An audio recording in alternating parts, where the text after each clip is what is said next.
Lose na.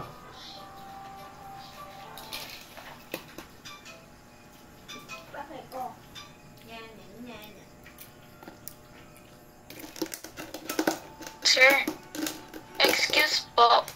Naka-mute po ata. Kaya wala po kami marinig.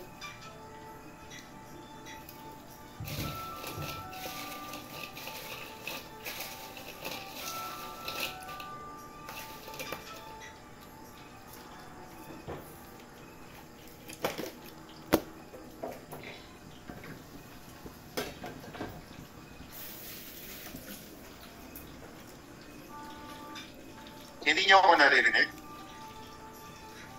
Hello? Ngayon pa lang po, attorney. Ngayon pa lang sir, meron. Ako, sir. Ngayon pa lang po. So, ibig sabihin, mula kanina nagsasalita ako, wala kayong naririnig? Sir, simula sa Article 245, sir, wala pang Article 245. Wala kayong nadidinig sa lahat na diniscuss ko? Wala po. Oh my goodness. Okay, Article 245. Eto, mula dito, tapos na ba tayo dito sa Article 245? Hindi pa, sir. Tapos na tayo dito sa Article 245? Hindi pa, sir. Hindi pa tayo tapos dito sa Article 245. So, ibig sabihin, hindi nyo narinig yung mga sinabi ko dito sa Article 245? Yes, sir. Okay, sige. Let's start. In Article 245, abuses against chastity, a public officer is the offender in this case, Article 245. Ang sabi po natin dito, kung yung public officer ay medyo may kabastusan. For example, ikaw ay isang police officer at ang nangyari po, for example, bantay ka sa kulungan. Bumisita ngayon yung nanay or yung asawa or yung kapatid ng taong nakakulong. At sabi mo dun sa taong nakakulong, accused, sobrang ganda naman ng nanay mo, pakisabi mo nga sa kanya, tabi kami sa pagtulog. Okay? Ang nangyari naman po ngayon, ang sabi po ng korte po dito, mere proposal constitutes a crime. Dahil po bastos ang police officer po, pwede po siyang mag-commit ng criminal abuses against chastity. Next, we have crimes against person. Naririnig ako, Mr. Mayor, crimes against person, Title 8. Yes, sir. Okay. By the way, mix po ang MCC at WUP, so baka po nagtataka po kayo kung bakit sobrang dami po ninyo. Okay, pinag-iisa ko lang po ang aking discussion para po maintindihan po ninyo. Okay, dahil nga po sobrang dami ko pong ginagawa, nagpapareview po ako ngayon dito sa sobrang obvious naman po, di ba, hindi ko na po matanggal, pero hindi po ako nagpo-promote ng review center. Okay, alam naman pong isa-isahin ko pa pong tanggalin yan. But this is the bulk of Criminal Law Book 2, so you better listen. Next is Parricide, Article 246. Sa parricide po, ang tatandaan po ninyo dito, magkakamag-anak. So for example, pag ang nagpatayan, tatay o anak, o anak at tatay or anak at nanay, huwag na po kayong mag-second thought. Automatic, parricide po ang sagot. What if ang nagpatayan naman ay lolo at apo? Kapag ang nagpatayan naman po ay lolo at apo, titignan nyo po na. Okay? Kasi po, kapag yung magulang nung apo ay kasal, automatic, parricide ang sagot. Again, pag ang nagpatayan ay lolo at apo, at ang magulang nung apo, okay, ay kasal, automatic, meron tayong tinatawag na parricide. What if hindi kasal? Example, common law spouses lang yung magulang nung apo na pinatay ng lolo. In that case, ipasok po ninyo sa homicide kung wala pong qualifying aggravating circumstance, or ipasok ninyo sa murder case kung merong qualifying aggravating circumstance. Attorney, ano po ba yung qualifying aggravating circumstance? Kung ako po ang criminal law book 1 po ninyo, itinuro ko po ito sa inyo. Ang legal effect po ng qualifying aggravating circumstance is 1 degree higher. Ibig pong sabihin, tumataas. Kung homicide ang kaso at merong qualifying aggravating circumstance, ang nagiging legal effect, the 1 degree higher of homicide will be murder. Okay? So, or 1 degree higher of 1 degree lower naman po ng murder is homicide. Ganun po siya. Pero ang sabi po dito, kapag nagpatayan, lolo at apo, isipin mo munang mabuti. Dahil kung kasal ang magulang ng apo na pinatay ng lolo, ang kaso parricide. Kung hindi naman po kasal, murder or homicide, as the case may be, depending on the attendance of qualifying aggravating circumstances.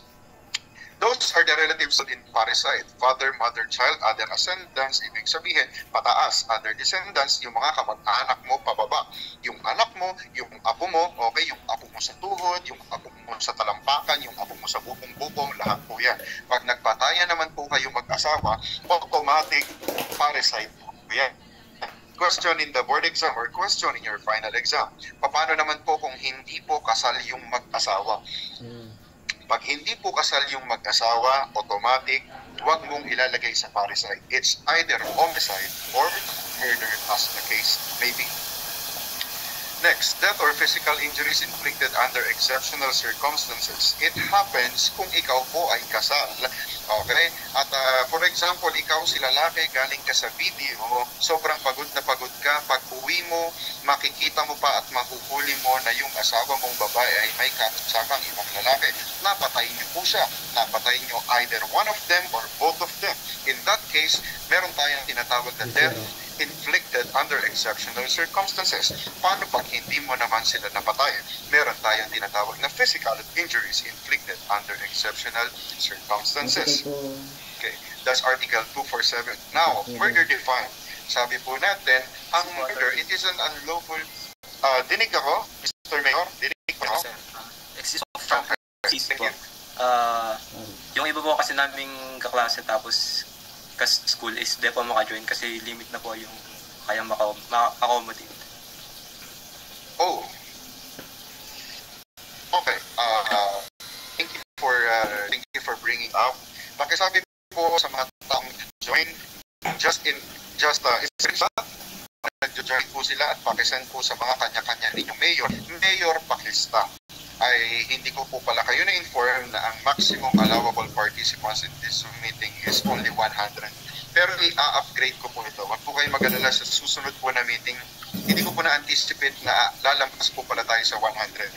Okay, so pakisabi po sa kanila kung nag-join po sila ngayon at na-reach na po yung maximum allowable participant for this meeting, just screenshot it and then send it to your mayor so that I can take note of it. Okay. Sorry, concern. Yes. Bali yung exam po namin, final exam po namin, dated May 29 to 31. So, kailan po kaya yung final exam po? Could it be possible if first week of June or second week of June? Pero mas maganda siguro kung first week of June. Makikiusap na lang po ko kay Dean. Okay? And don't worry, lahat po ng mga diniscuss po, yun lang ang ilalabas ko sa final exam. Hindi po ako maglalabas ng question sa final exam na hindi ko diniscuss, and that is a promise. Okay. Next, that is the formula of murder. Killing, meaning meron pong namatay, and there is an intent to kill, at meron pong qualifying aggravating circumstances. Ang tawag po dyan, murder. Ano-ano ba yung mga klase ng qualifying aggravating circumstances? For example, meron pong qualifying aggravating circumstances ng evident premeditation. Okay? Evident premeditation is something na bago mo patayin ang isang tao, naghanda ka talaga. Pinaghandaan mo, bumili ka ng mga armas, ibig sabihin, alam mo sa sarili mo na dahil sa paghahanda mo, mapapatay yung tao. That is evident premeditation. What is alevosya or yung tinatawag po nating treachery? It is also a qualifying aggravating circumstances or circumstance, meaning to say, wala kang opportunity na maipagtanggol mo yung sarili mo dahil sinaksak ka ng biglaan. Okay? That is alevosya. Those are two common qualifying aggravating circumstances in a crime of murder. How about homicide? Of course, meron pong killing and meron din pong intent to kill. Huwag niyo pong pagbabalik na rin yan. Hindi po ibig sabihin na merong homicide, wala nang intent to kill. Okay? Both murder and homicide has an intent to kill, and there is also a killing. Kasi po kapag wala pong nakay na tao, huwag mong ipapasok homicide and murder. Ang pinagkaiba lang nilang dalawa, while murder, there is an attendance of qualifying aggravating circumstances. In homicide, it is otherwise. There is not. Next. Killing a child under 12 years of age is murder, automatic pong murder, because the victim cannot defend himself against an adult. Okay? That is the ruling of the Supreme Court in People versus Ganohon 196 Scrap 431. Nirule na po yan ng Supreme Court. At wala naman po yan sa batas. Tama po. Wala po yan sa batas na sinasabing kill a child under 12 years of age is murder. But we have the doctrine of stare decisis. Hindi ba? Pinag-aralan niyo po yan sa Introduction to CJS.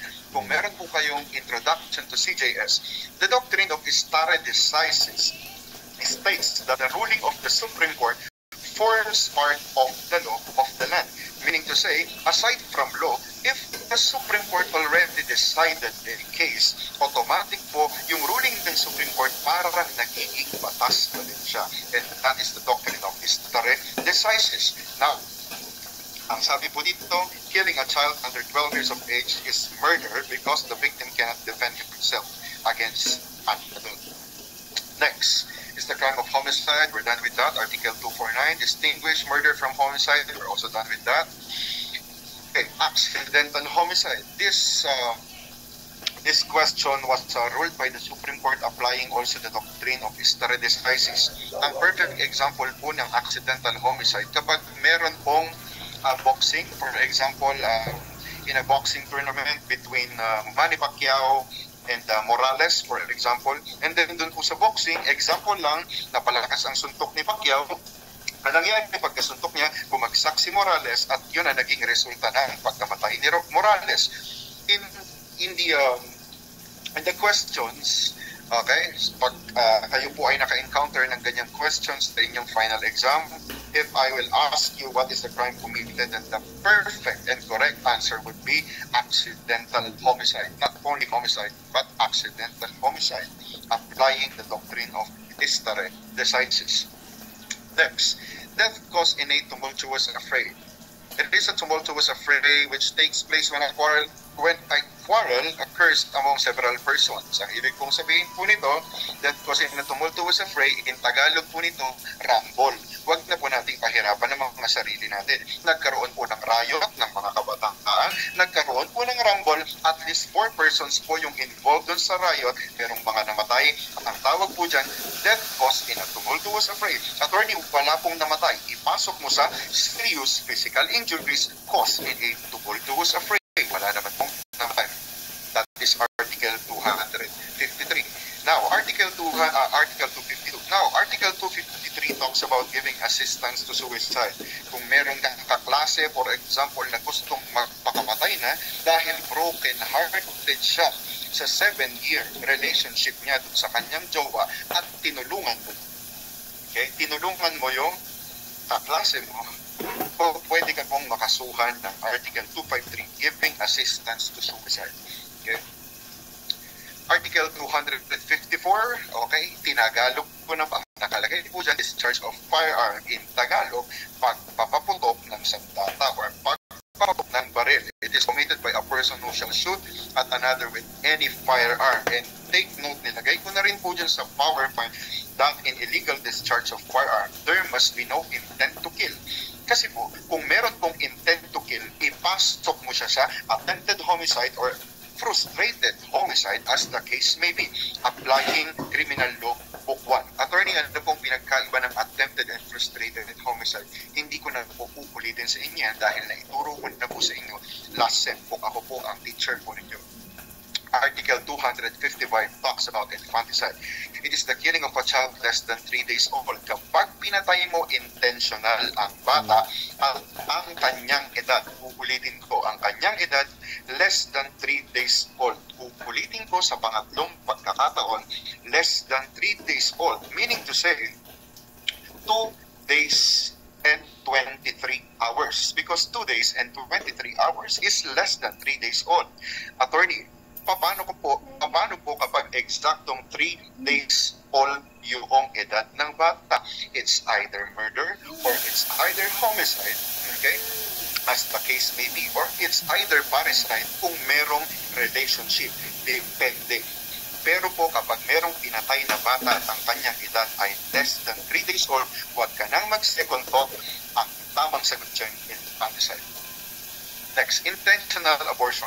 Intentional abortion is committed by any person who intentionally caused an abortion by using violence. For example, cellphone, gumamit ka ng mga alcoholic beverages and sa mga abortives, gumamit ka ng mga gamot para malaglag yung bata at intentional mong talagang ipalaglag yung bata. Correct answer, intentional abortion. Question in the board exam or it can be also a question in your final exam. Ang ginawa mo, okay, meron kang gamot na ininom, pagkainom nyo po ng gamot, sa mga babayan, pagkainom ng gamot, gusto ninyong ipalaglag yung bata. Dahil po ang inyong anak o ang inyong ang bata sa sinapupunan ay merong kapangyarihan ni Spider-Man, kung sabihin, kumapit yung bata. Gusto mo malaglag yung bata pero hindi talaga nalaglag yung bata. Question, what is the crime committed by the woman? Okay. Correct answer, frustrated intentional abortion. Ulitin mo, kapag po na pinalaglag mo yung bata, sinadya mong ipalaglag yung bata, pero nakakapit yung bata, ibig sabihin hindi po tuluyang nalaglag at nabuhay pa din sa loob ng tiyan ng nanay. In that case, meron ka pa din krimen. What is your crime? Frustrated intentional abortion. Article 257 talks about unintentional abortion. Of course, kung meron ng intentional abortion, meron po tayong tinatawag na unintentional abortion. Paano po nangyayari ito? For example, ikaw ay buntis. Pumunta ka ngayon sa palengke to buy something. Pagpunta mo sa palengke, meron ka po itong nakasagutan, okay, na tindera. Nakasagutan mo siya hanggang sa nagkasakitan kayo, okay, hanggang sa tumumba ka dahil nasa pagkanong tindera. Pagtumba mo, okay, ang unang naitukod mo yung tiyan mo. In that case, unintentional abortion. Kaso mo, buntis, hindi. Kaso no, tumulak sa'yo na tindera. Crime committed unintentional abortion. Next, abortion practiced by woman herself or by her parents. Usually, ginagawa po ito. Okay, ginagawa po ito ng mga magulang. Kung ang sinasabi ng mga magulang. Again, can you turn on your cam? Everyone, please turn on their cam. MCC, Mount Carmel College and Wesleyan University, Philippines. Turn on your cams. Everyone, thank you. Ginagawa po ito ng mga tao, okay, dahil nga, for example, sa mga babae, di ba, mga girls, ang sasabihin lang ng magulang po ninyo, ipalaglag mo bata yan kasi nakakatindi natin. Ipalaglag mo yung bata na yan kasi nga po, pag-uusapan ka sa school, pag-uusapan ka sa buong Maria, pag-uusapan ka sa buong Baler, pag-uusapan ka sa buong Aurora. So ngayon pa lang, ipalaglag mo na. Ano naman? Sinunod mo yung nanay mo. Kapag meron po ba nagreklamo at nag-file ang case sa inyo, it can prevail inside the court. The answer is yes. What will be your crime? Article 258. Abortion practiced by woman herself or by her parents. Next, Article 259 talks about abortion practiced by a physician. So kung meron man po kayong kakilalang doktor or doktora na anak po ninyo or best friend po ng nanay o ng tatay ninyo, kinausap po ninyo yung doktor or doktora o tulungan kayo na ipalaglag po yung bata, ang ginawa nyo naman, nakiusap nga kayo kay doktor, doktora, pinanggan kayo ng doktor or ng doktora. Ang ginawa po nila, pinainom kayo ng gamot or merong in-inject po sa inyo para malaglag yung bata, pwede bang makasuhan yung doktor? The answer is yes. Under Article 259 of the Revised Penal Code, abortion practiced by a physician. Next, duel. Usually, ang nangyayari dito sa duel, ito yung, hindi na po ginagawa sa panahon to ngayon, pero may mga laro po kasi dati na barilan. For example, magbabarilan kayo ng tropa mo. Meron kayong baril talaga, yung totoong baril na. So, yung instruction sa inyong tropa na ang tama lang daw at ng baril ay sa paalang. Dapat hindi nakamamatay. Okay, so magbabarilan kayo, magkakalasan kayo ng baril, tapos merong timer, meron din yan pa, meron pagtatayo sa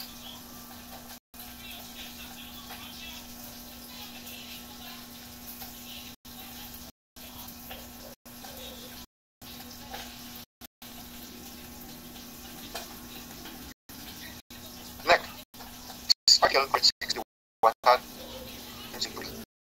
Di po ba ng bata po tayo, uso dito yung even nung college tayo o nung high school tayo, yung hahabulin mo, yung tropa mo, for example, para patunayan, okay, kung kanino itong babang total, magkaribal lang din kayo, sino magdugo ang bibitang kayong babae na to. Okay? Kung sino yung walang dugo sa puso, sino yung hindi apektuhan, yun yung nililigyo sa babae. Tara, suntukan tayo pare, pagkatapos na klase, pwede po ba kayo masukan ng school? Yes. What will be your crime? Article 2 261, challenging to AQL. Mutilation. Pag sinabi po natin mutilation, it is the intentional cutting off, okay, different kinds of bodies, okay, parts of the body, whether yung katawan po ninyo, whether yung parts ng body ninyo ay ginagamit po sa pakikipagtalip or hindi. We have kinds of mutilation. Mutilation by castration. That is the intentional cutting of any organ of human body which is essential for reproduction. Okay, in layman's term, ari po ng lalaki ang tinutukoy dito sa castration. Sa mayhem naman po, ito po yung putol ng kamay, pagputol po ng paa, kasi hindi naman po ginagamit po iyon. At that parts of the body is not essential for reproduction. So, mutilation by castration and mutilation by mayhem. Baka po lumabas, at inabas ko at itanong po sa inyong final exam, so you better answer it correctly and perfectly. Serious physical injuries. Okay, kung kayo po ay nakasakit ng kapwa, sobrang lala ng, okay, pananakit po ninyo sa inyong kapwa at dahil sobrang lala na pananakit ninyo, naging baliw po kay ipo. Okay, or nawalan yung amoy, nawalan siya panikin, siya na maramdam, serious physical injuries. Pangnan po dito ay yung line. Okay. Ill or incapacitated for labor for than 30 days. Kung ito po ay nagpagaling, ikaw po ay nagpagaling more than 30 days, is more than 30 days to 1 days, and ito po ay nagpapagaling 31 days. Meron po tayong tinatawag na serious physical injury at mong violent yung gumawa sa iyo nito. Article 264 talks about administering injurious substances or beverages. Okay? In Tagalog, asya na po, pagpapainom na nakakapinsalang mga sustansya at inumin is committed by any person who without intent to kill, politiko. Itong administering injurious substance or beverages, kailangan po wala pong intent to kill. Ang gusto nyo lang pong mangyari ay mag-cause ng serious physical injuries dun sa tao. Okay, para mag-suffer siya, para mas ma-feel niya yung pain. Okay, andyan po yung intention nyo para ma-suffer yung tao at ma-feel niya yung pain. Kapag ganyan po ang nangyari, Article 264 po ang naghihintay sa inyo na kaso. Next, kung merong serious physical injury, we have also Article 265, less serious physical injury. Kung sa serious physical injury, ito po ay pagpapagaling or kailangan mong magpagaling 31 days and above. Ito naman po, kailangan mong magpagaling at least 10 days or more. Ibig sabihin, at least 10 days or more, at least 10 days to 30 days. Kasi kapag nag-31 days na, ipasok mo na siya agad sa serious physical injuries. Next is light physical injuries. It is light physical injuries. Incapacitated ka at ikaw po ay magpapaling from 1 day to 9 days. Ito 1 day to 9 days ikaw ay nagpapagaling at tawag po dyan is light physical injuries. Meron pong nagtanong sa akin na reviewee dito sa Amisay, Cotabato. Kasi po ako ay nasa Mindanao ngayon. So, nagtutulog po ako ngayon dito sa Cotabato, pero meron pong nagtanong sa akin ng reviewees, mga reviewees, at ang sabi, attorney, paano po kung incapacitated po or nagpapagaling ka 23 hours? Diba? So, yung iba po kasing reviewees dito sa sobrang galing ng po nila, okay, may minsan may mga pagkabiloso pong sila. Pero, in-encourage ko naman talaga sila na dapat nagtatanong sila. Pero ang question, oo nga naman, tama nga naman. Paano nga baka ilabas ko yan sa inyong final exam? Yung tao okay, ng 23 hours ang admin niya is like physical injuries pa ba? Okay, is like physical injuries. At ang sagot sa niya, ang sagot for practicality, ikaw ba ay magpapagaling ng order ng magpapanas sa order at hihintay mo ang absence mo for face. Imagine, magpapagaling ka ng ilang oras. Ipapile mo pa ako sa order at kailangan mo tapusin yung hearing ninyo sa 45 years. So it is impractical. That's a practical answer. Pero kung sasagutin mo siya ng legal answer and based on law, the perfect answer for that would be no crime. Okay? No crime. Why no crime? Baka itong po yan as question sa inyo o itong po sa final examination po ninyo, pagsagot po ng maayos. Bakit po walang krimen? No krimen tula po ay nagsilagi. There is no crime when there is no punishing as such. Meron po batas na nagsabing kapag less than 1 day or 23 hours Samahan mo ng slight physical injuries, wala pong batas na nagsasabi ng ganyan. Wala din pong jurisprudence patungkol po dyan. It is because of practicality means. Hindi mo na kailangan mag-file ng kaso sa kung ikaw na naman ay papagaling ng oras lang naman. Otherwise, sobrang ma-pride ka na po siguro kung papagaling ka pa ng kaso sa court. Next. Okay. Rape case. At dito po ang for sure kita. So, sigurado po, dito po sa rape case, pag-uusapan po natin, itatanong po yan sa inyong final examination. So, meron po tayong dalawang paragraph po dyan. Okay? Meron po tayong dalawang paragraph po dyan. Ito po yung tinatawag nating rape by sexual intercourse. That is number 1. Naka-flash po, po. Number 1, ang tawag po dyan, rape by sexual intercourse. Take note that in rape by sexual intercourse, the offender is only a man. Uulitin ko, the offender is only a man and the victim is only a woman. Okay, o boys, hindi po ba, wala po bang violation of equal protection clause sa part natin? Kasi nga, pag tayo daw mga lalaki ay nang rape ng mga babae, okay, merong naghihintay na kaso sa atin. Okay, that is rape by sexual intercourse. What if, boys, pag tayo naman ang rape ng mga babae, meron po bang rape by sexual intercourse? Sabi po sa batas, wala. Why? Nullum crimen nulla poena sine lege. Okay? And take note, dati po sa rape, kapag po ang ari po ng lalaki, take note ha, kapag ang ari po ng lalaki ay pumasok sa ari ng babae, automatic, meron po tayong tinatawag na rape case. Uulitin ko, kapag ang ari ng lalaki ay pumasok sa ari ng babae at ayaw ng babae, okay, meron po tayong tinatawag na rape case. Ngayon po, meron po tayong bagong ruling ng Supreme Court. And what did the Supreme Court say? Ang sabi po ng Supreme Court dyan, ngayon po, kahit po hindi pumasok yung ari ng lalaki dun sa ari ng babae, meron po tayong tinatawag na rape by sexual intercourse. Take note. Take note. Meron po tayong tinatawag na rape by sexual intercourse. Meaning to say, attorney, maipasok man ng ari ng lalaki sa ari ng babae or matamaan lang yung tip to tip. Ibig sabihin, yung tip ng ari ng lalaki tatama dun sa tip ng ari ng babae.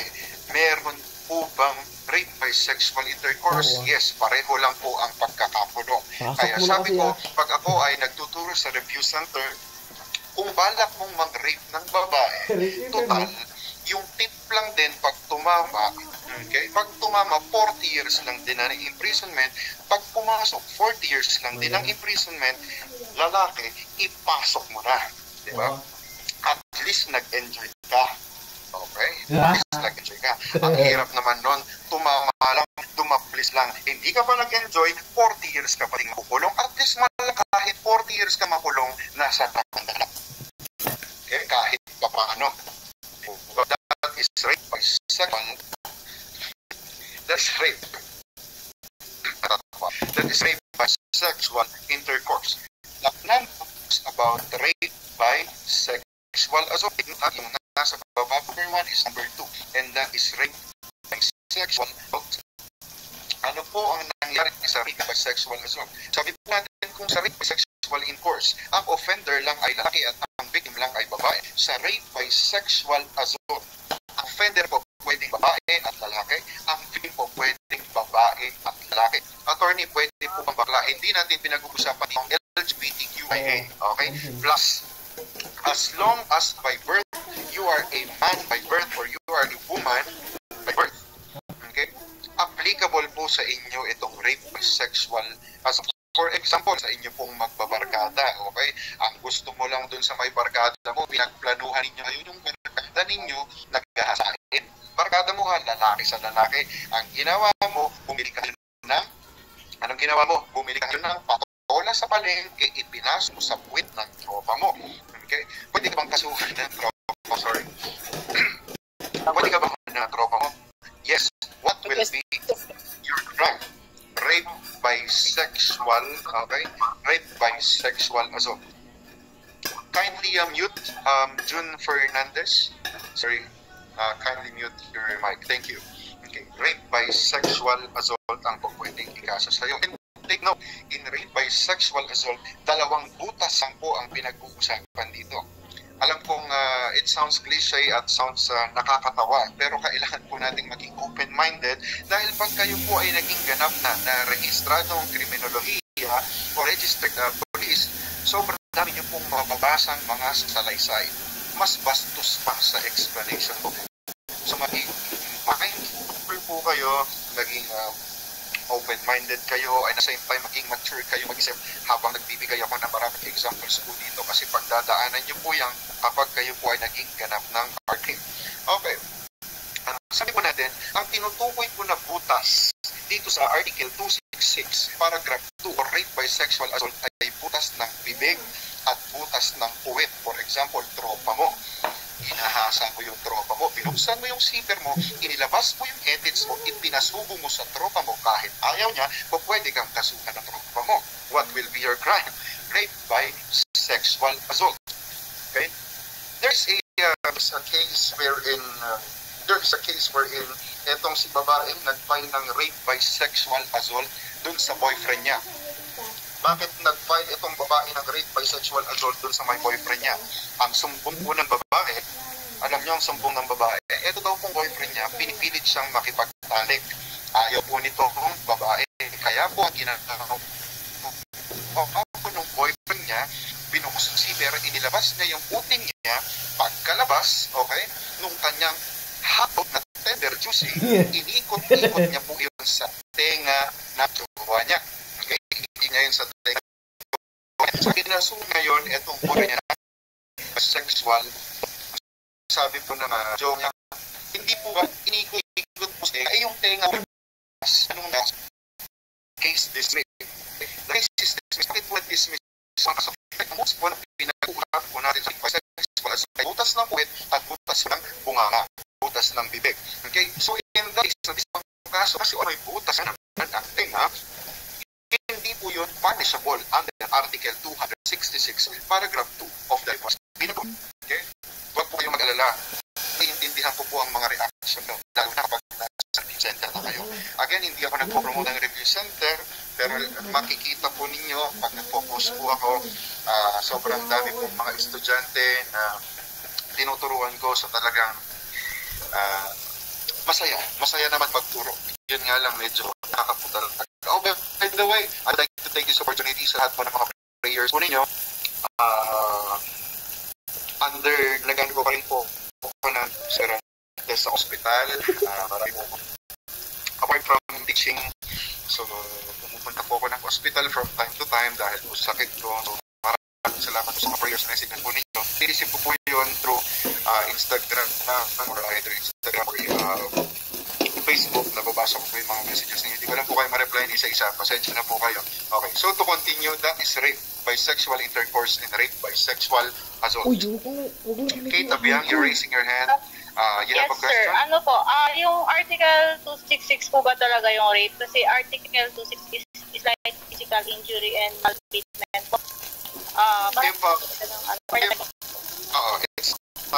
If there is a typographical error, pardon for that. I'm so sorry. But what's the most important here is the concept. If mali po yung number na nailagay ko sa PowerPoint, just don't mind the number. Just mind the concept. Okay, thank you. So that is rape by sexual intercourse and rape by sexual assault. Okay, now, moving on. Just take note the definition of carnal knowledge. Alam niyo, ang problema po kasi sa atin sa batas, mas kung pinapahirapan tayo bigay ng batas. Mahirap pong maging mahirap maging yan. Pero for example, carnal knowledge, in layman's term, ang ibig sabihin lang ng carnal knowledge is sex. Okay? So, kung mapapansin po ninyo, parang ang lakas makatalino ng mga wordings kapag ikaw po ay abogado. For example, gusto mong yayain ng boyfriend or girlfriend mo. Sabihin mo, babe, let's have carnal knowledge. Okay ba? Okay? Minsan nakakatalino din po yan. Gamitin ninyo from time to time. Para kahit pa paano, nagagamit na ninyo, nakakapag-review pa po kayo. Next, rape with homicide. Kailan po nangyayari ang rape with homicide? When by reason or on occasion of rape, homicide is committed. Ibig pong sabihin, ang gusto mo talagang gawin ay mag-rape. mangre-rape ka, siyempre, ang gagawin mo kung magre-rape ka, ang gusto mo kung mangyari, wala nang iba pang makakita. Okay? Dahil, or wala nang iba pang dapat na tumestiko pagkatapos mong raping, for example, ang babae, okay, siyempre, patayin mo na siya. Ano ang nakomit mo? Rape with homicide, kung Carrasco, you're raising your hand. Yes, attorney. Attorney, ano lang po, tanong ko lang po kasi yung may mga nakikita rin po kasi yung article din posting. Yung, ano po ba yun, promulgated po or na ano talaga yun, yung judgment na po ng Supreme Court about dun sa attempted rape? Yung case is about dun sa father and the daughter po. Sorry. Since nandun na din po tayo sa topic, yun nga po, yung may mga articles po kasi na nababasa about dun sa attempted rape daw po na ruling ng SC ngayon recently. Kung tunay lang po yun, ina-ask ko lang po sana sa inyo. Okay. Categorical answer, yes. Totoo po yun. Okay? Totoo po yun. Yung attempted rape po, hindi po kailangan ng physical contact. Yun po ang sinabi ng Supreme Court, hindi kailangan. Sabihin, kahit po hindi magtama, well, that's the very essence of attempted. As long as ma-prove mo na ang intention po ng tao is to rape the victim, kahit wala pong physical contact ng attempted rape. Okay? Thank you for the question. Thank you. Okay. Rape with homicide. Next is qualified rape. Kailan po nagkakaroon ng qualified rape? Kapag daw po yung below 7, meaning to say, kailan ba nagiging below 7 ang victim? Kung i-analyze niya mabuti, meaning to say, 6 years old and below. Kaya nga below 7 eh. Okay? When the offender knows that he is inflicted with HIV or AIDS, class, alam ko naman kung hindi na po tayo bata. Alam kong kahit papano, from time to time, may experience po kayo. Authority, virgin po ako. Okay, good for you kung virgin ka ba. I am talking for those persons here sa class na hindi na po virgin. Nagpapacheck po. Okay? Nagpapacheck ba kayo? Kasi meron po tayong mga kaso ng HIV and AIDS sa Aurora. Alam ko po yan kasi marami po akong kakilalang doktor sa Aurora. Okay? Pa-check kayo. Okay? Huwag po kayong matakot. It's part of our maturity. Hindi naman po ibig sabihin na nagpapacheck kayo. Yung body count ninyo, 200 na. Ganyan, araw-araw ninyo ginagawa. Okay? Para lang po maging aware po kayo sa body sensitivity po natin at kung talagang meron po kayong sakit. Kasi po, it's part of our discipline. Paano okay? As teenagers, or sa mga as young adults, part po yan. So, magpa-check up po kayo para lang po sigurado. Okay? So, number 3, when committed by any member of AFP or military units or PNP, for example, kung ikaw ay isang PNP na ikaw ay isang pulis, naghahasa ka pa, tarantado ka, di ba? Parang ganyan yan eh. Pulis ka na, naghahasa ka pa. Ika-qualified po talaga yung rape. Attorney, hindi ko po maintindihan ng qualified. Ibig kong sabihin ng qualified, meron na pong kaso ng rape, mas itinataas pa yung parusa sa'yo. Kaya nga po, qualified. Okay? Next, when the offender knew of the pregnancy of the offended party, meron po pong kaso na ganyan. Allegedly, di umano, ang sabi dun sa may complaint, sabi daw ng kliyente dun sa victim, kasi hawak ko, ang sabi daw sa kanya, ilang months na yan mo? 7 months. Magandang madiligan niya. Sabi daw, na ganun. Para, madiligan niyang 7 months na yan para kahit papano malusog. Diba? Allegedly. At totoo yan. Siyempre, ipagtatanggol mo yan. I don't know. Tayo dun sa scenarios. Pwedeng totoo o pwedeng hindi. Okay? So, alam mo na nga nabuntis, ni-rape, taranta. Parang ganun yan. So, hindi lang rape ang kaso. Qualified rape. Next, when the offender knew of mental disability. Eto naman talaga. Mukha naman talaga ulul na. Ni-rape mo yun. Ni-rape mo yung baliw. Okay. Kung nasa tamang katinuan ka, wala namang nagkakagusto sa'yo.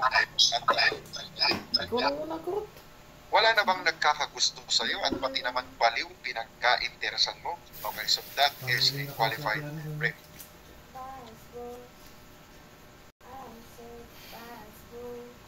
We have this so-called rape shield rule. It means in a prosecution for rape, the evidence of complainant's past sexual conduct, opinions, and his or her reputation shall not be admitted unless the court finds it material. Ano po ang ibig sabihin nito? Okay? Hindi mo daw po pwedeng sabihin, for example, ikaw yung taong ng rape. Okay? Ikaw yung taong ng rape. Ang sabi po dito sa rape shield rule, hindi mo po pwedeng sabihin sa korte na, Judge, wag niyo po akong kakasuhan ng rape. Sabi mo kay Judge, ang tanong ni Judge sa'yo, bakit? Ang sabi mo ulit kay Judge, yung babae po na yan, pok-pok po yan. Marami na po yung, okay, pinagpasukan.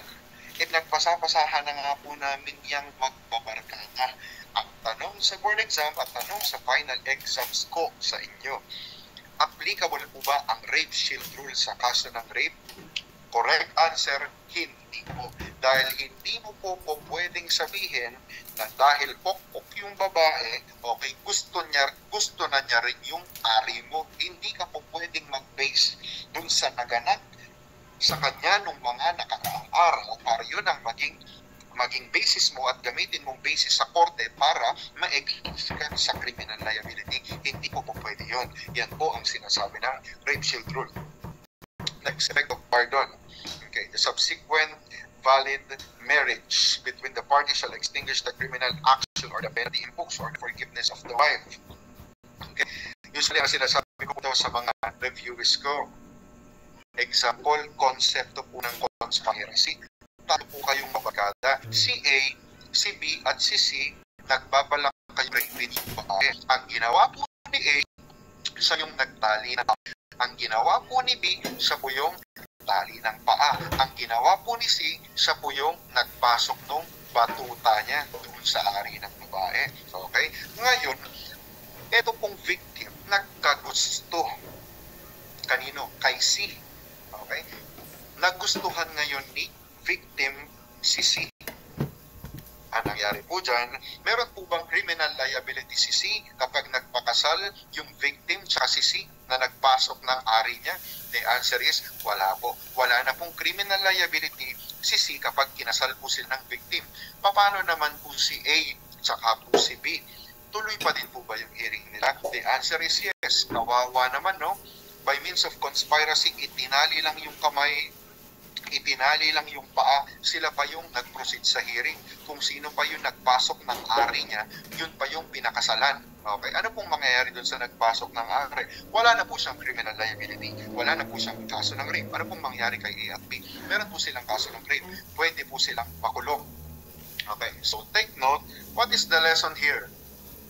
Kung mangre-rape ka lang din naman ng babae at tatlo kayong magbabarkada or higit pa, siguraduhin mong pag ni-rape mo yung babae, ikaw ang pinakagwapo sa inyong magbabarkada. Yeah. Dahil pag nagustuhan ng babae yung isa lang sa barkada mo, patay ka. Kulong kayo, isa lang ang pwedeng pakasalan. Okay? That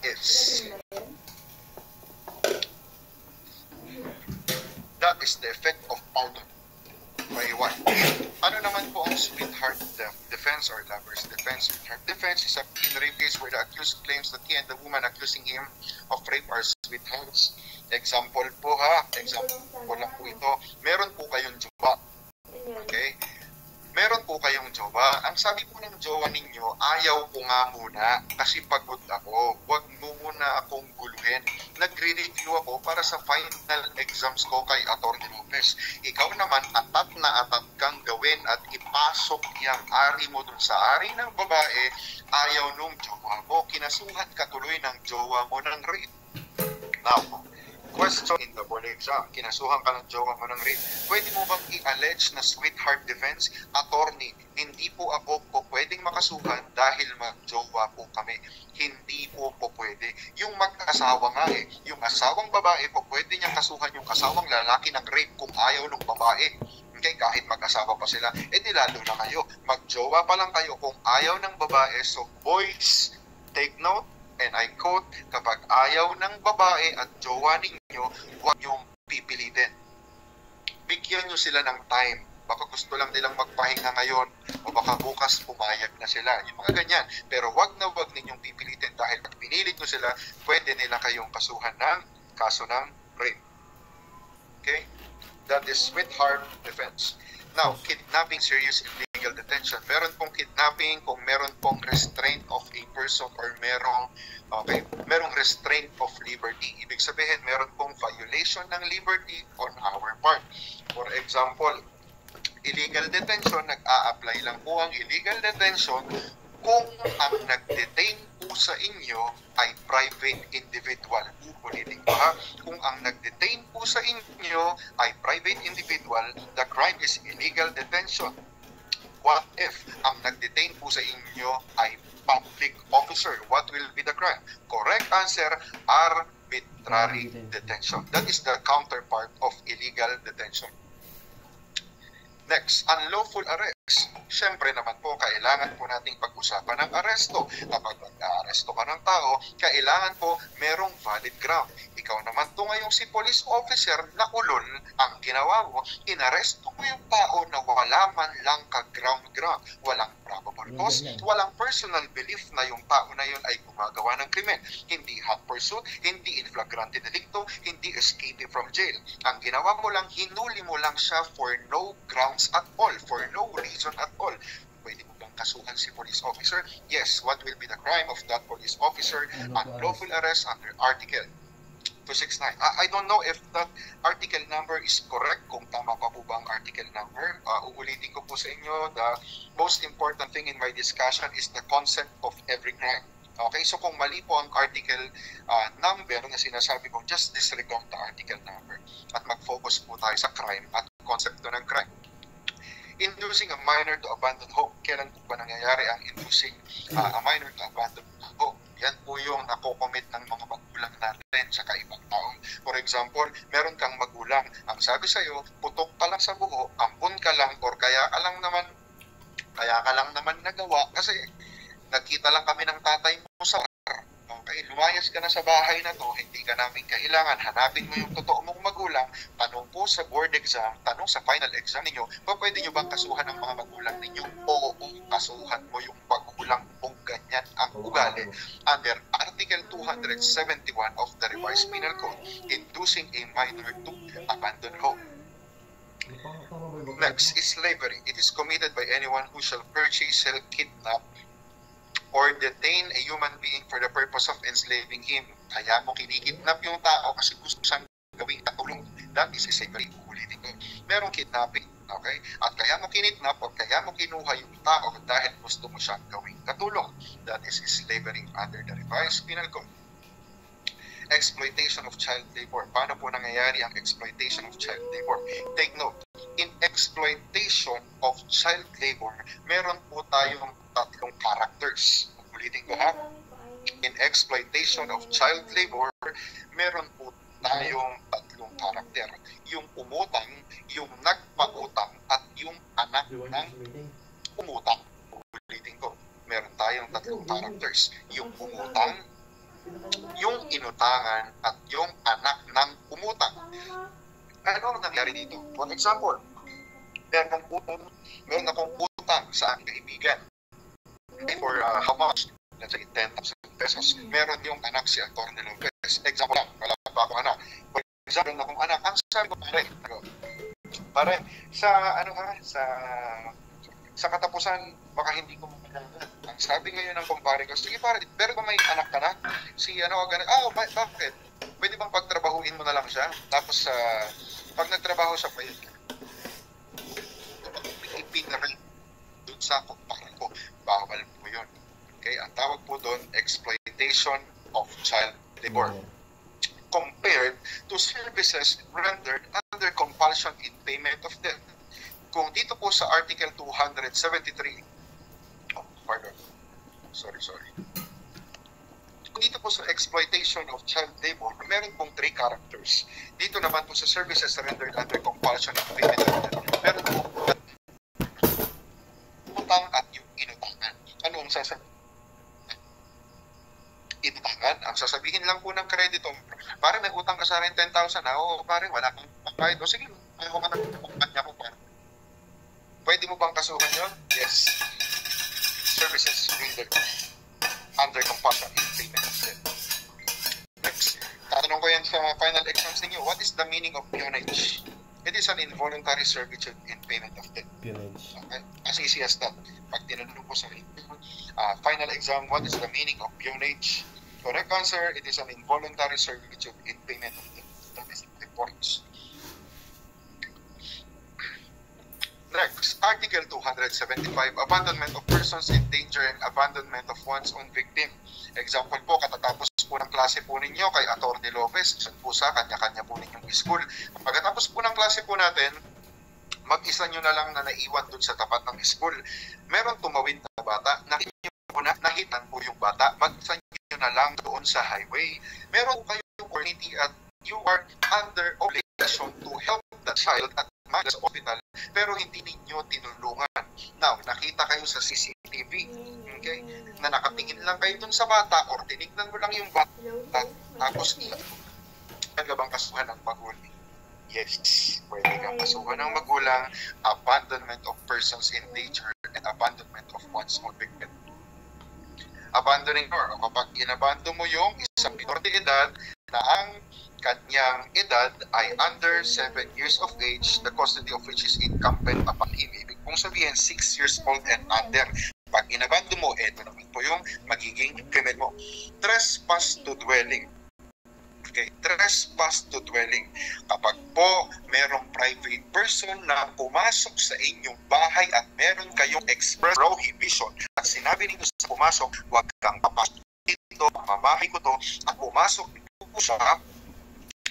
pa din po siya, ang kaso po ng taong pumasok sa bahay po ninyo ay trespass to dwelling. Ano po ang counterpart ng trespass to dwelling? Kung meron naman pong public officer na pumasok sa bahay po ninyo, meron express prohibition, walang pasok ito, pero pumasok po yung public officer na yon, ang tawag po yan, violation of domicile.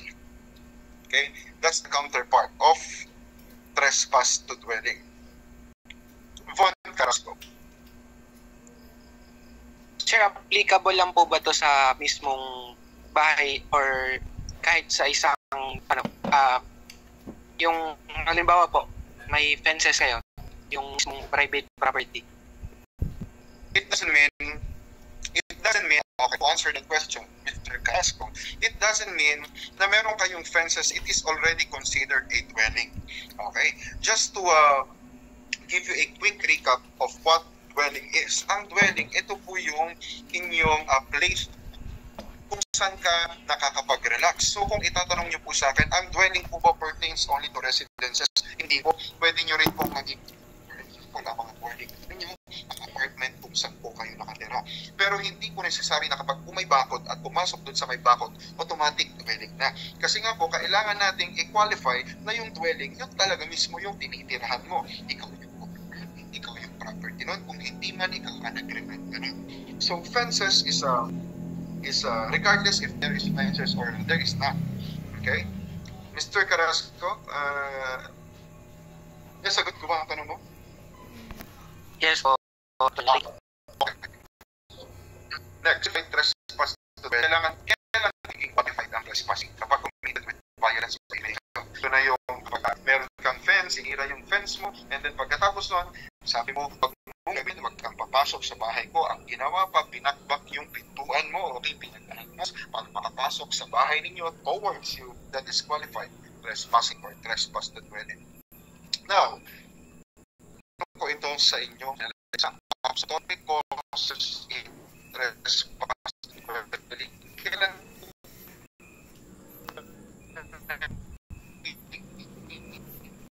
absolutory cause. Kailangan po itong trespassing para naging absolutory cause. For example, meron po kayo bahay. Okay. Hindi po nyo na nasunog po yung bahay nila. Kapag hindi mo inulan yung apoy, yung bahay nila, hindi ka po mapunta sa bahay nila. Kapag hindi mo napatay yung apoy, meron po lang sana paano po yung apoy hanggang kung hanap ilan pang katabing bahay po ninyo. Ang ginagawa po ninyo, lagi na lang yung nag-iisa doon. Pinasok mo yung bahay nila, pupunta ka, pumasok mo nila, pinasok mo yung bahay nila, na para na maapula yung apoy. Ang question po dito, pwede ka bang kasuhan ng ng bahay for trespass to dwelling? The answer is no. Why?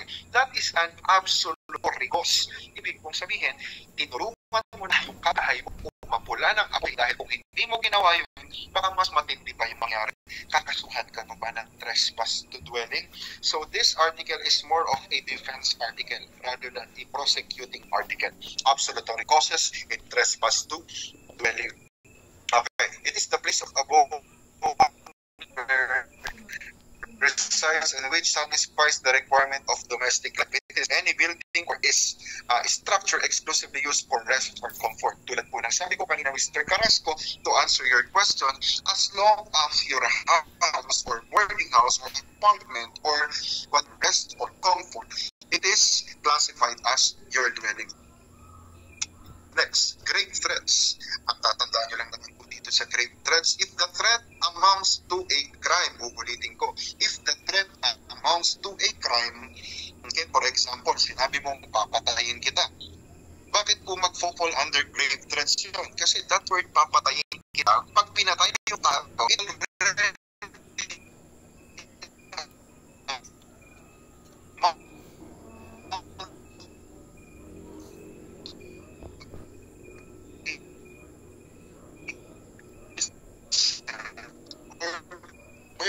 as the case may be.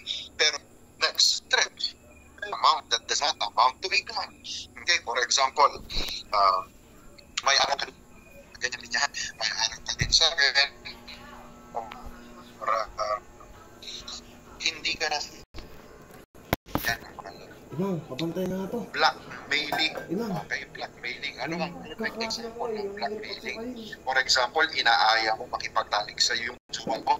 Ayaw nung jowa mo. Ang sabi mo sa jowa mo, ayaw mong makipag-sex sa akin. Okay, upload ko na lang sa GC naming magbabarkada yung scandal natin. Ikaw si babae, ang gawin mo, punta ka sa prosecutor's office, kasuhan mo yung yung boyfriend mo. Okay, na bina-blackmail ka. Ano ang ipa-file mo? Life threats. Okay, life threats.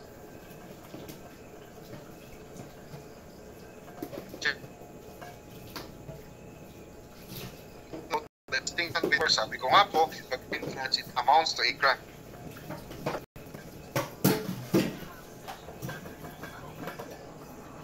Nanonood ka ng basketball, nanonood kayo magtutropa ng basketball, pero meron kang isang tropa na ayaw mo. Ang ginawa mo dun sa tropa na ayaw mo, pinapakitaan mo ng baril. Dahil meron kang rehistradong baril, pinapakita mo sa kanya. Tapos yung mukha mo parang nag-aamok ng away na papatay mo siya dahil wala ka namang sinasabi. Pinapakita lang yung baril sa kanya kahit na siya malayo yung vision ninyong dalawa. Okay? So that is other life threats. Grave coercion. Paano naman po ang grave coercion? Committed by any person without authority of law shall by means of violence, threats, prevent another from doing something. Okay, gusto niyang gawin yung gusto niyang gawin. Ang ginagawa mo, pine-prevent mo siyang gawin ito kahit gusto niyang gawin. That is grave coercion.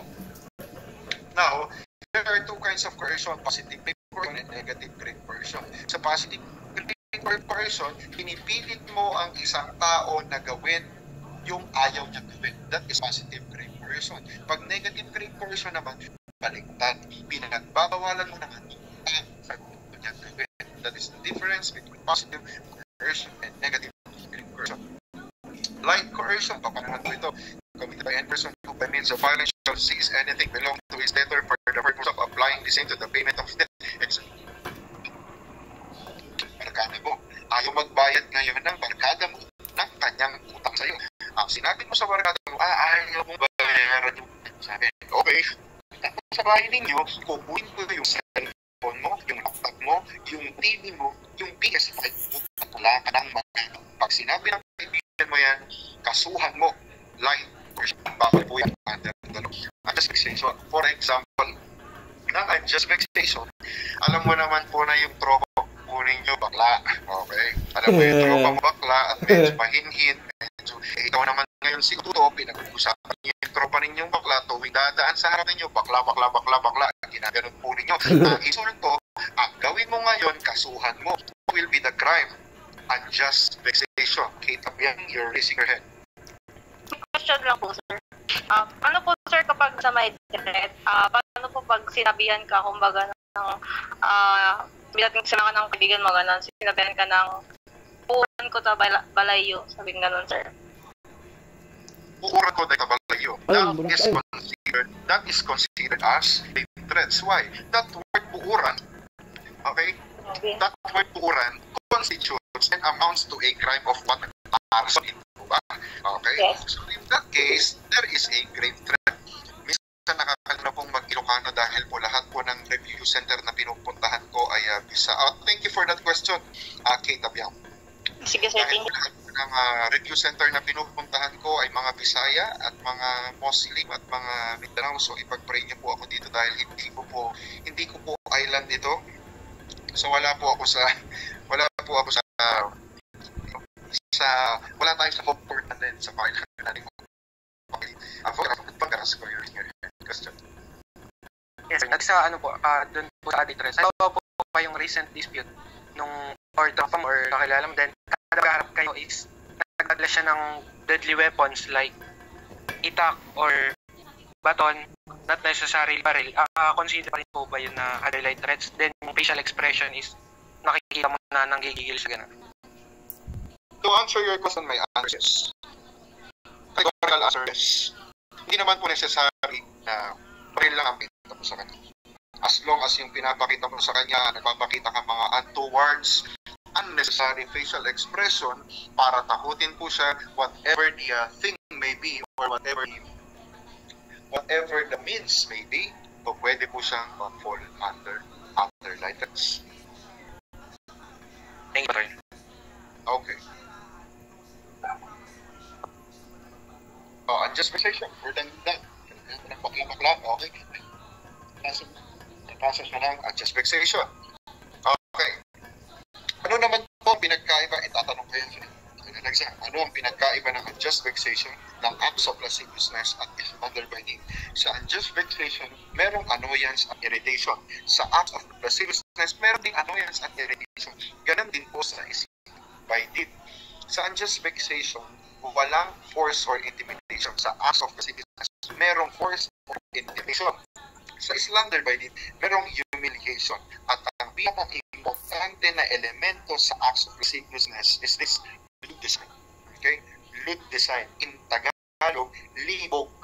Okay? As in capital L-I-B-O-G. That is lewd design. Pinaka-importante sa acts of lasciviousness ay libog. Mas lamas mo ang mahiwagang donut girlfriend mo. Pwede ka niya suhan. Sa slander by deed, hindi mo kailangan ng lewd design. Kailangan sa slander by deed that there must be a publicity. For example, sa party po kayo, ang ginawa po ninyo, sinampal mo yung bagong girlfriend ng ex mo. Okay? Nasa party kayo, pwede ka ba niyang kasuhan? The answer is yes. That is slander by deed. At ngayon po, meron pong kumakalat na ruling po ng Supreme Court na yung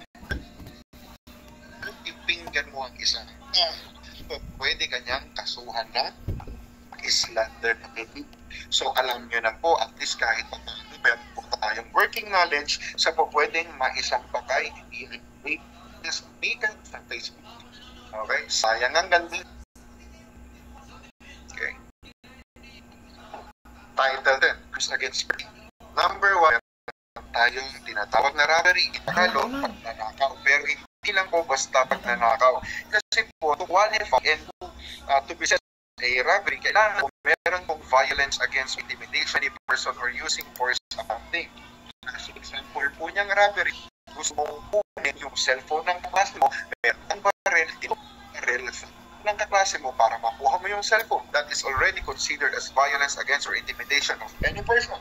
And in that case, nakuha mo yung cellphone. Yung victim po, pwede siyang mag-file ngayon ng case sa korte. What will be the crime committed? Robbery. Okay? Brigandage.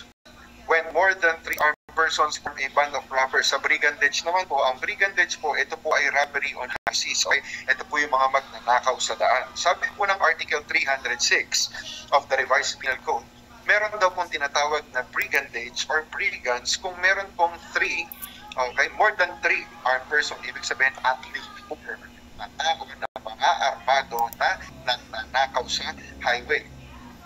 But by virtue of PD 532, it amends Article 306. Ang sabi po ng PD 532, hindi na daw po necessary yung at least 4. Okay? Hindi na necessary ang at least 4 brigands. Ibig sabihin, kahit meron lang isang taong magnakaw dun sa highway, automatic, ang tawag po doon sa kanya ay brigand at meron siyang krimen na brigandage. Simple theft, kabaligtaran lang po yan ng robbery. Kapag po robbery, sabi po natin merong violence against or intimidation of persons nor force upon things. Kapag po theft, merong personal property, kinuha mo yung personal property, may intent to gain, and that personal property belongs to another person. Pero sa theft po, walang force upon things, walang violence against, walang intimidation against person. That is the difference between robbery. Now, kailan po nagiging theft? Domestic servant, ay ninyo, kasambahay po ninyo, pinagkatiwalaan po ninyo, tinaksil yung pamilya ninyo, nagkakaw ng mga alahas po sa loob ng bahay. Bakit? Kasi po, ang common element po dito at pinapangalagaan po ng batas ay yung tiwala between the domestic servant and her master. Ang ginawa, dilid lang kayo, kaya po qualified. Ang sabi ko po kanina, pag nakikitang qualified, mas tumataas po yung penalty, mas tumataas po yung sentensya ng akusado. Number 2, with grave abuse of confidence. Pinagkatiwalaan mo ng matindi yung isang tao pero tinraidor ka, ninakawan ka pa, theft po ang kasong naghihintay sa kanya. If the stolen property is a motor vehicle, meron na po tayo ngayon tinatawag na Carnapping Act. Okay, Carnapping Act. So, ibig kong sabihin, eto po, dati etong pag nagnakaw ka po ng motor vehicle, under po siya. Ngayon po, wala na po ito sa pag nagnakaw ka po ng motor vehicle, ang kaso na po ng tao na yun ay violation of Anti-Carnapping Act. Okay, meron akong isang estudyante sa review center. Bakit daw hindi daw motor napping? Kasi, di ba, wala pong motor napping, ha? Diyos ko, parang hindi pag nagsumagot kayo ng motor napping, hindi po ako ang teacher ninyo po. Pag sumagot kayo ng motor napping sa final exams po ninyo or kahit saan pong exams, hindi po ako ang naging teacher ninyo. Dahil po ang sabi ng Anti-Carnapping Act, keso makamotor, keso 4 wheels, keso tricycle, basta nagnakaw ka ng vehicle, kahit jeep, ipasok mo sa Anti-Carnapping Act. Okay, Anti-Carnapping Act. Mail matter. Number 4, for example, ninakaw po yung love letter ninyo dun sa, uso pa ba ngayon yan? Ay mayroong mga love letter, ninakaw po sa bahay po ninyo, okay, qualified theft daw po yun. Why? Kasi meron daw pong sentimental value ang love letter, kaya po kinakwalify ang theft. Large cattle. Ang large cattle, dati pag nagnakaw po kayo nagnakaw po kayo ng horse, ng donkey, automatic po theft. Ngayon po, hindi na po qualified theft. Ang kaso na po ninyo ay anti-dumping. Ang magiging kaso ninyo. And coconut plantation, pag nagnakaw ka ng buko sa bukuhan, pag nagnakaw ka ng tilapia sa fish pond, okay? Or pag nagnakaw ka habang lumilindol at merong calamity, okay? Lahat po yan papasok sa qualified theft. Next, formerly theft of motor vehicle and large cattle is qualified theft. Dati po yan. Ngayon wala na. Kasi meron po tayong tinatawag na Carnapping Act at Anti-Cattle Rustling. Hindi pwede po magtanong. Yes, Mr. Laigo. Doon po sa kunyari po, what if yung robber, pag po pumasok po sa isang bahay, hindi naman po nakalak yung pintuan. Pag pumasok po siya, then, nung lumabas siya dun sa bintana, ano po yung crime na nakomit niya? Sorry, isa pa. Pagpasok po ng robber sa bahay, nakabukas po yung pintuan. Nakabukas po. So, nung papasok siya sa bintana po siya duman. Robber. What is the crime committed? Opo. Teka lang. Pumasok siya sa pintuan, With lumabas intent siya to sa gain. bintana, nagnakaw ba siya? Yes, sir. With intent to gain. Yes, robbery. That is robbery. Hindi naman po kasi kailangan ng ang tawag dito. Hindi kailangan mag-exert ka ng force para mabuksan mo yung pintuan para maging robbery as long as hindi naman po talaga intended para nakawin mo yung place po na yun, it's automatic robbery.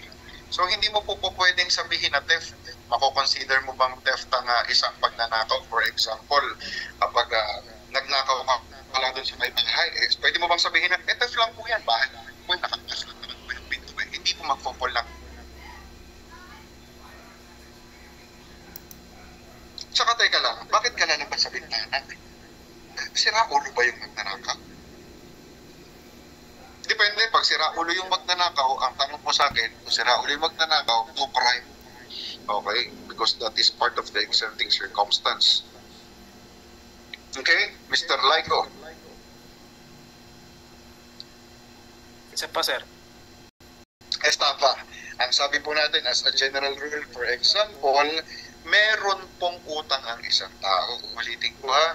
Pwede niyo pong basahin yan. Pwede niyo rin pong pakinggan ang aking discussion patungkol sa estafa or swindling. Ang sabi po kasi natin, pag usapang utang, wala pong nakukulong. Okay, ulitin ko sa pangalawang pagkakataon. Pag usapang utang, wala pong nakukulong. Unless yung pagkakautang po ninyo ay merong deceit. Okay, merong pangloloko. In that case, yung civil case na utang nagiging criminal case ng estafa. That is estafa and swindling. Basta meron pong deceit at meron damage of the victim, pwede pong maging estafa. Other deceit committed by any person who for profit or gain shall interpret dreams, make forecasts. Usually nakocommit po ito ng mga manggugula. Okay, other deceits. Nakocommit ito ng mga manggugula. Pwede ninyong kasuhan yung mga mangguhula. For example, ikaw ay mag-aasawa ng isang Koreano kapag tumalon ka sa third floor. Ano ganyan? Kasi nga, yan ang sinasabi sa bolang kristal. Ang ginawa mo naman ngayon, pumunta ka nga naman ng third floor. Binilang mo pa, andito na ako sa third floor, tumalon ka, hindi ka naman nagkaasawa ng Koreano. Bumalik ka na naman po ulit dun sa manghukula. Ang sabi, kasi hindi ka nakadamit ng puti. Ikaw naman ngayon si tanga-tanga, nagdamit ka ng puti, umakyat ka na naman ang third floor, nagbayad ka na naman dun sa manghuhula, tumalon ka na naman, hindi ka na naman ulit. So, ibig sabihin, wala ka ng kadala-dala. Pwede mo na bang kasuhan yung manghuhula? The answer is yes. Pero ang nakakatawa kasi sa'yo, nagmumukha ka ng tanga, tumalong ka sa third floor, saka mo lang naisip na tanga ka, kaya mo kinasuhan yung manghuhula. Okay? That is Article 318 of the Revised Penal Code. Other deceits. Next, destructive arson. The penalty of reclusion perpetua to death shall be imposed upon any person. Ang mga sinusunog niyo po dito ay yung building, yung train, yung highway, yung government offices, yung public yung plaza and other government infrastructure. Meron po tayong tinatawag na destructive arson. Malicious mischief. Paano po nagiging malicious mischief ang isang kaso? Take note, kapag po malicious mischief, wala pong intent to kill.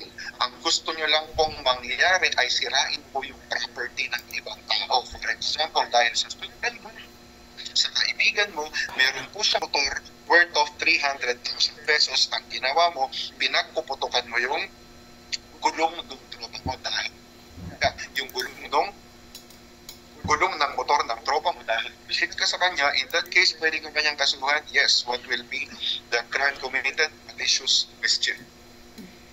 Adultery. Itatanong ko yan sa inyong final exam. It is committed by any married woman who shall have sexual intercourse with a man, not her husband. So kung tatanungin niyo po kung sino po ba ang victim sa adultery, ang victim po sa adultery ay yung asawang lalaki. Ulitin ko, ang victim sa adultery ay yung asawang lalaki.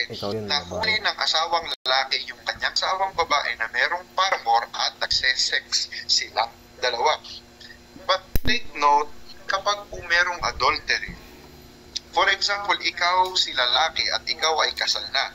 Sabi po ng batas, ang kailangan mo sampahan ng kaso ay yung asawa mong babae. Ulitin ko.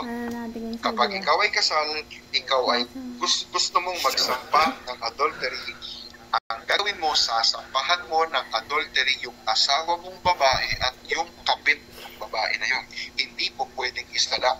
What will happen kung sinampahan mo lang either sa kanilang dalawa? The case will be dismissed. Bakit po madidismiss ang kaso? Makulit ka. That is requirement. Pag magpa-file ka ng adultery, ikaw si lalaki, sampahan mo yung asawa mong babae, pati yung kapit niya ng adultery. At importante po dito na merong sexual intercourse at nakuha mo talaga. John Kyle Labiano. Sir, tanong ko lang po kung necessary po kung may sexual intercourse or kahit cheating lang po or necessary po talagang may sexual intercourse. Balikan po natin ang 300. Oh, sorry. Balikan po natin ulit ang meaning po ng adultery. Ang sabi po ng Article 333 of the Revised Penal Code, committed by any married woman who shall have sexual intercourse with a man, not her husband, and by the man who has carnal knowledge of her. Ibig sabihin, essential po na meron kang probable cause at meron kang reasonable belief na yung tao po na yun ay nakikipag-sex dun sa ibang babae. Dahil kung wala ka namang alam at ang alam mo lang ay merong babae yung tatay, merong lalaki yung asawang babae, hindi magpe-prevail ang adultery cases. This is already expressly provided for by the law. Meaning to say, carnal knowledge is essential. Mr. John Kyle Lapian. Concubinage. Kung sa ating essential po na merong carnal knowledge, sa concubinage hindi essential na merong carnal knowledge. I will quote it again. Kung sa adultery essential na merong carnal knowledge, sa concubinage hindi po essential na merong carnal knowledge. As long as yung lalaki na asawa ay nagdadala ng babae dun sa bahay nila kung saan sila nakatira, o pwede na agad sampahan ni wife yung husband at yung paramour ng kanyang husband, and that is concubinage. And take note again, tulad po sa adultery, dito po sa concubinage, kailangan, since ang victim po dito sa concubinage ay babae, asawang babae, yung wife, ang sasampahan niya ng kaso ay yung kanyang husband and yung kanyang paramour. Hindi po pwedeng isa lang sa kanilang dalawa. Otherwise, what will be the legal effect? The case will be dismissed. Acts of lasciviousness, pinag-aralan na po natin yan. Wala ka pong intention na i-penetrate yung babae. Ang intention ko lang po, lamas-lamasin yung katawan niya, okay?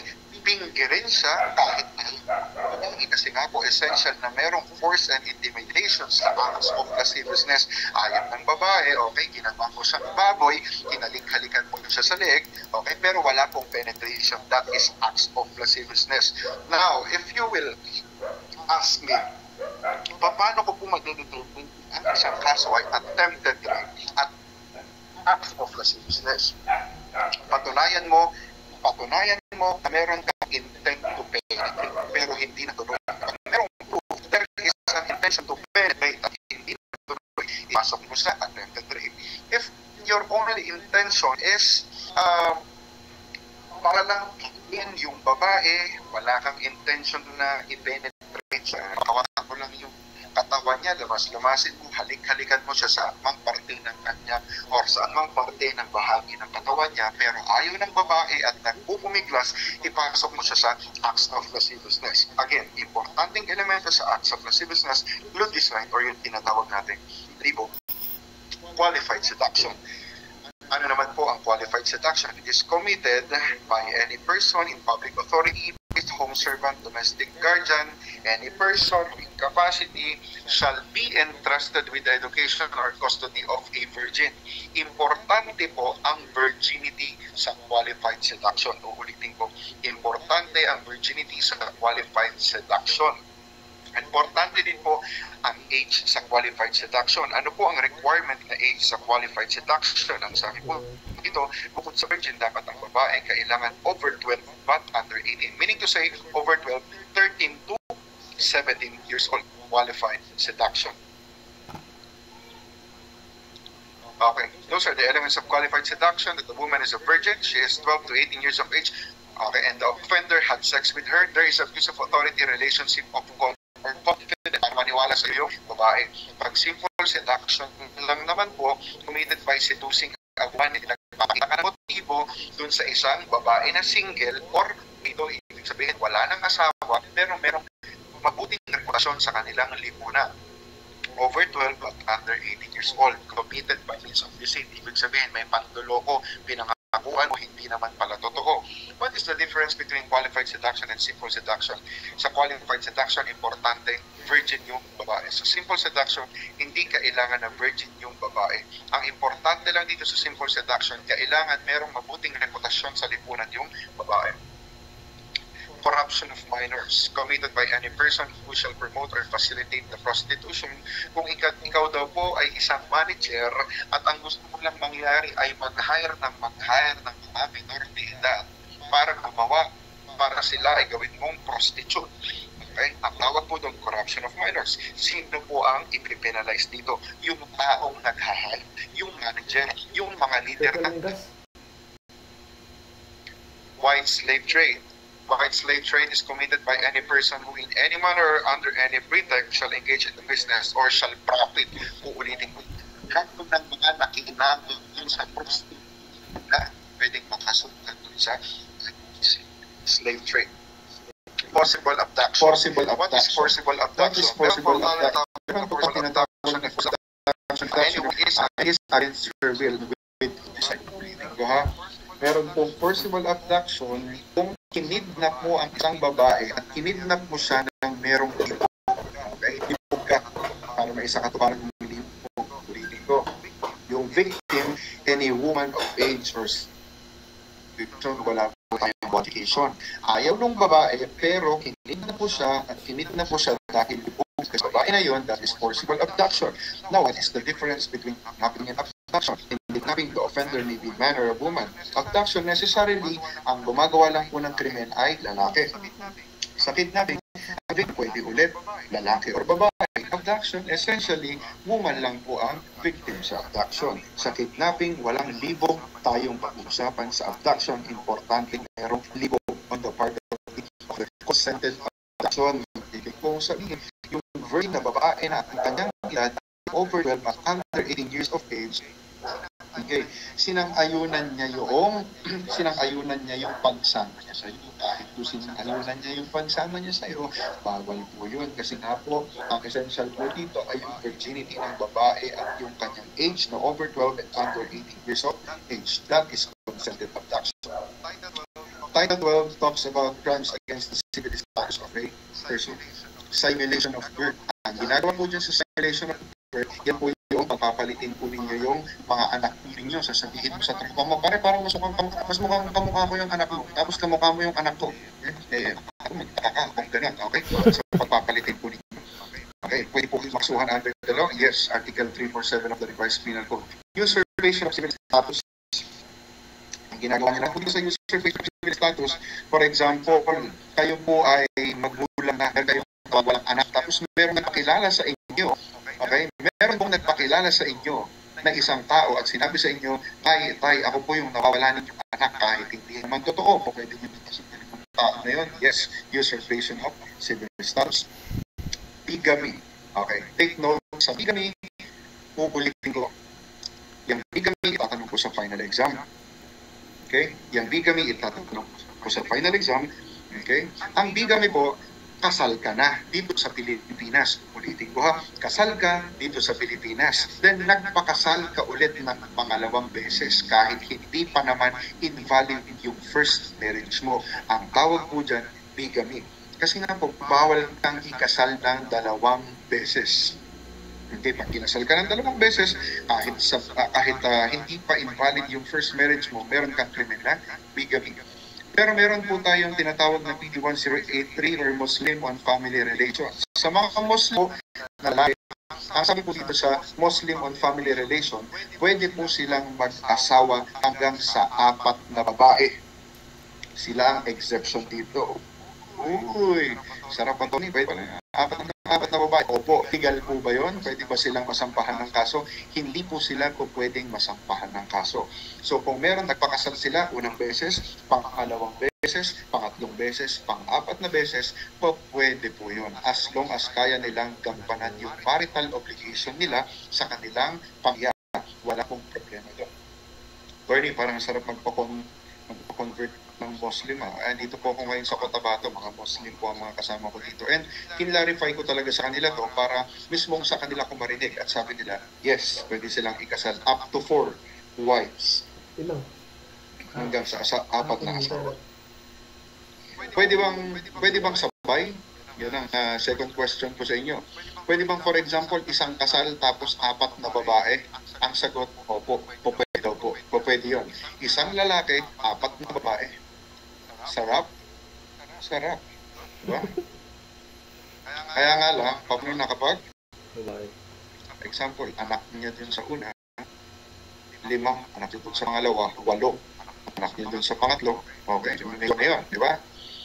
Medyo kailangan mo ng maraming pera doon.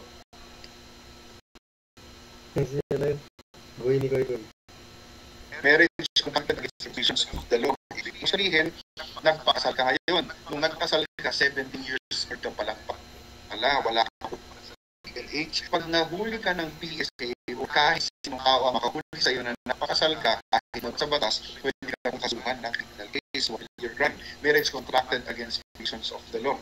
Okay? Premature marriage. Ang premature marriage, ang sinasabi lang naman po sa konsepto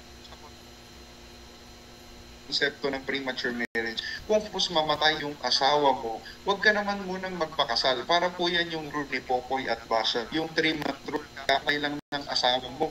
Okay? Or kaka-invalidate lang ng marriage po ninyo, nag-asawa ka na naman ulit. Pag nag-asawa ka, hindi po pwede yun under the law. Ang tawag po dyan, premature marriage. Okay? Now, what is libel? Libel is a public and malicious imputation of a crime or vice or defect.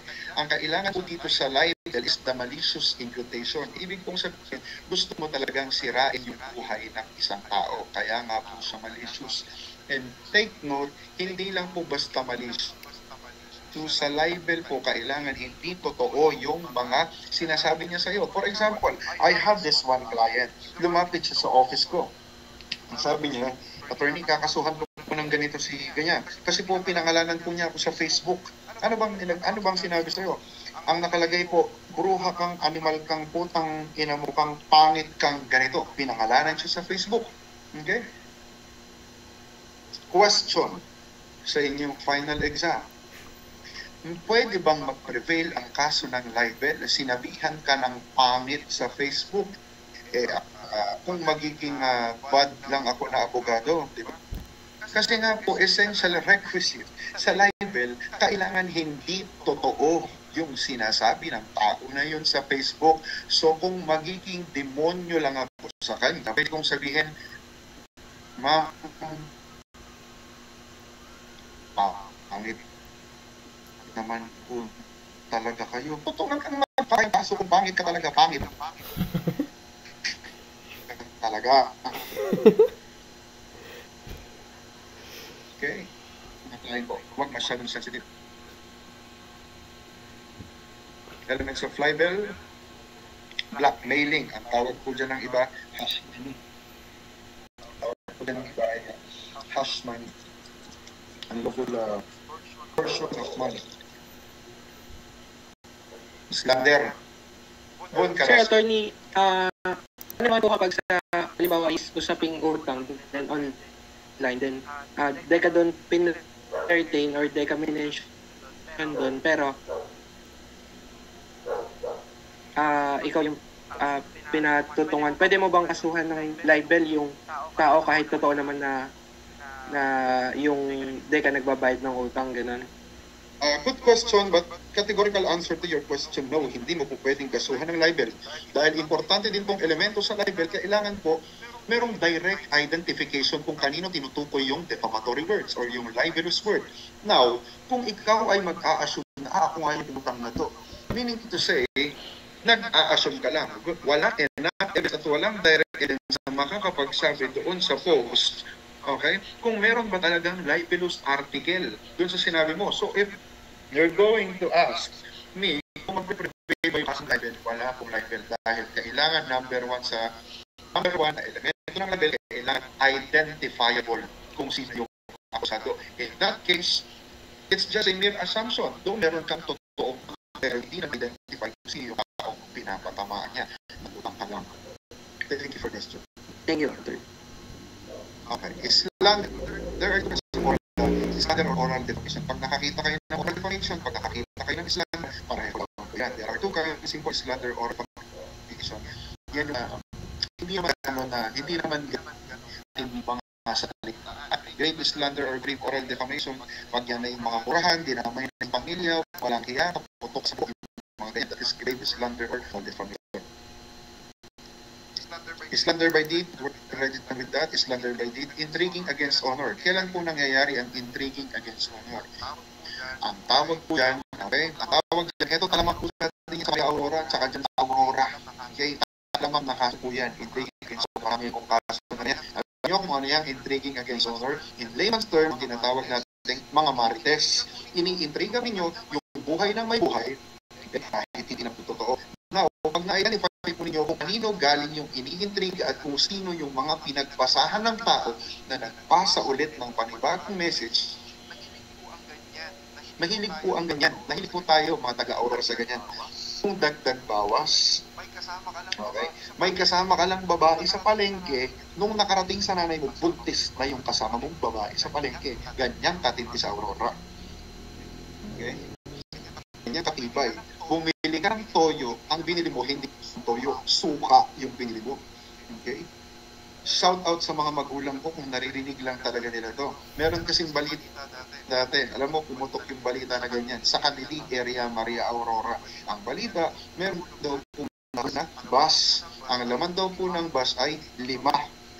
Okay? Tingnan niyo ha, merong nahulog na bus. Ang laman ng bus, 5. Saan nahulog? Sa bangin daw. Sa bangin nahulog. So, itong mga magulang ko, ibinalita sa buong munisipyo, sa LDO, kasi marami po, di ba? Yung balita ng isa, balita ng buong Aurora, nila nakarating ngayon sa mga pinakahead. Hindi po pala ganun ang nangyari. Alam niyo po kung ano po ang nahulog, hindi po bus. Alam niyo kung ano nahulog? Skip po yung nahulog. Hindi rin po 5 ang laman ng jeep. Alam niyo po kailan yung laman ng jeep?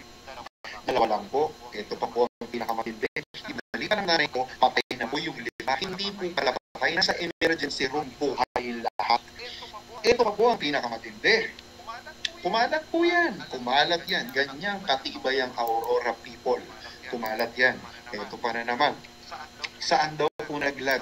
Sa bangin daw po nalaglag. Hindi po sa bangin nalaglag. Sa kanal po nalaglag. Yung jeep, walang tumama kahit isa. Kaya visit ako sa magulang ko nung nalaman ko yan. Okay? At least fact check. Diba? Mag-check kayo kung totoo ba talaga yung nangyari. Hindi na balita nyo. Para sa ganito daw, kinalat sa buong Jesus. Wala na. Sirang-sira yung tao. That's intriguing against honor. Pati bang makasuhan yung mga magulang ko? Kung meron magpa-file ng case at matukoy kung sino talaga yung source ng intriga na yun, o pwedeng makasuhan. Okay, sabi kanila, mag-iig kayo. Okay? Ang tawag po lang gossiping. That is intriguing against honor. Okay, quasi-offenses, Title 14, quasi-offenses, quasi-delict. Ano po itong quasi-offenses or quasi-delict po natin na tinatawag? Hindi po ba sa felony? We have 2 types of felony. Sa felony, we have 2 types. We have dolo and culpa. Hindi po ba? Kung naaalala nyo pa po yun, na i-discuss ko sa inyo, sa felony po, we have 2 types. We have dolo and we have culpa. Okay? Pag sinabi po natin dolo, it is intentional. It is wrongful in nature. Katulad po yun na matinisip.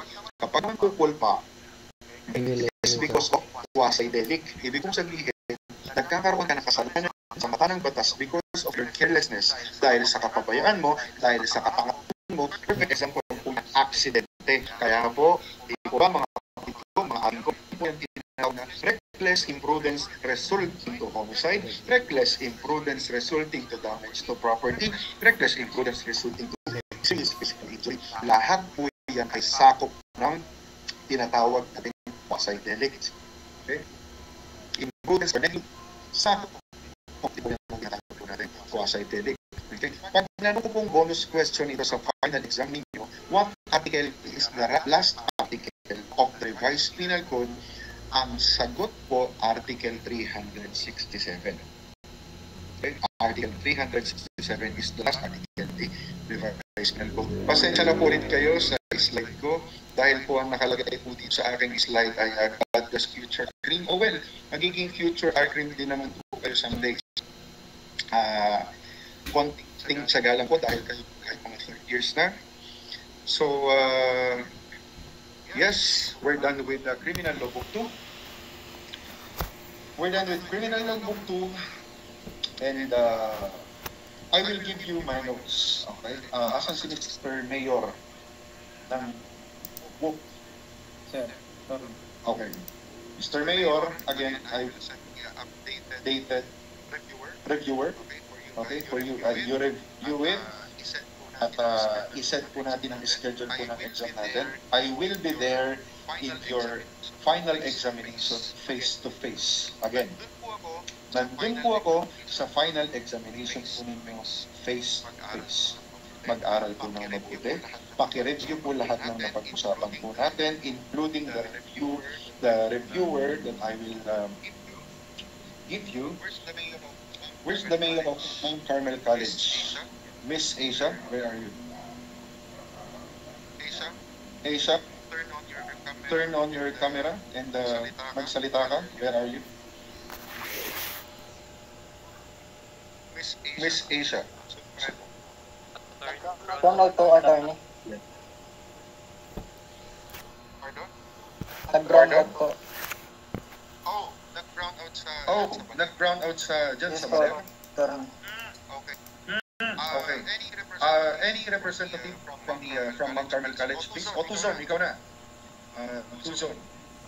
Yes po. Open your cam, Mr. Tuzon.